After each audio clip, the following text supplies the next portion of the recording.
आज आमर अखिल भारतीय राष्ट्रीय शैक्षिक महासंघ तार पूर्व निर्धारित कार्यक्रम अनुसार से समग्र भारत वर्ष रे प्रत्येक राज्यर राजधानी रे ओटीटी उपरे तार सांबादिक सम्मेलन करने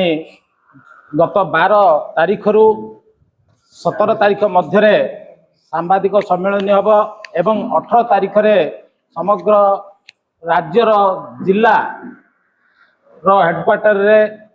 प्रतिवाद जणाइबा संगे संगे जिलापाल माध्यम रे भारत सरकार को निजर प्रतिवाद दवापाई यही सांबादिक सम्मेलन करा जायछि। प्रतिवाद आमर जे आमर सेप्टेम्बर 1 तारीख 2025 मसीह जो सर्वोच्च न्यायालय माननीय सर्वोच्च न्यायालय जो राय प्रदान कले सही राय प्रदान कारण समग्र भारत वर्ष रे 20 लाख शिक्षक से एफेक्ट होउचंती से 20 लाख शिक्षकंकर जीवन जीविका एवं तांकर परिवार ता द्वारा एफेक्ट होउचंती। कारण है जे ये टीटी जो आसिला टीचर एलिजिबिलिटी टेस्ट सेटा होची हमर आरटी एक्ट अनुसार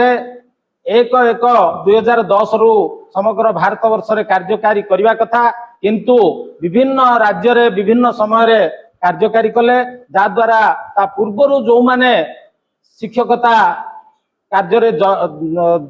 रे नियुक्ति हेले सही समय रे तांकर जेहेतु माने नियुक्ति प्रक्रिया सेतले टीटी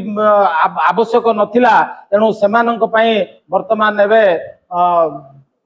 एबे तांको पई बहु सम्मुखीन होगा पड़ुछि अर्थात तांकर जीविका चली जीवार अवस्था पहुंची। एणु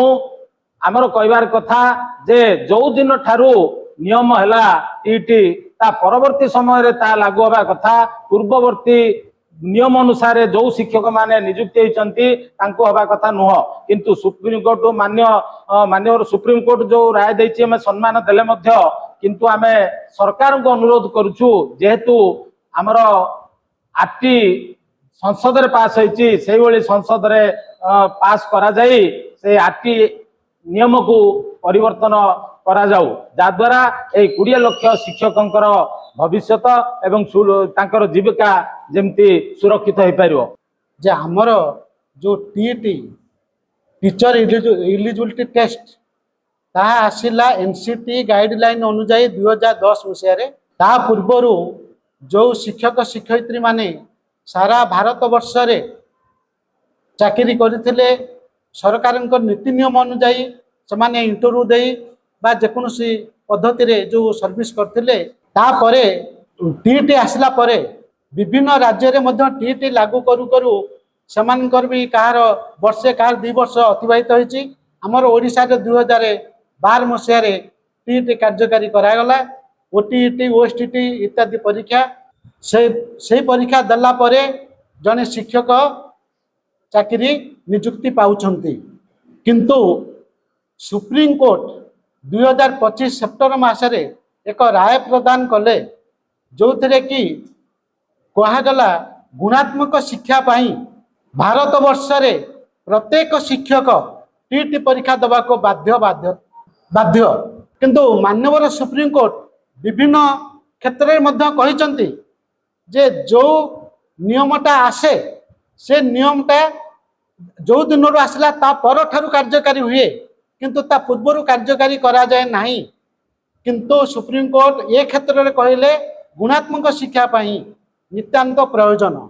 किंतु मोर अनुरोध जे पुनर्विचार करा जाऊ आम मानकर दाबी होउची जे जेहेतु जो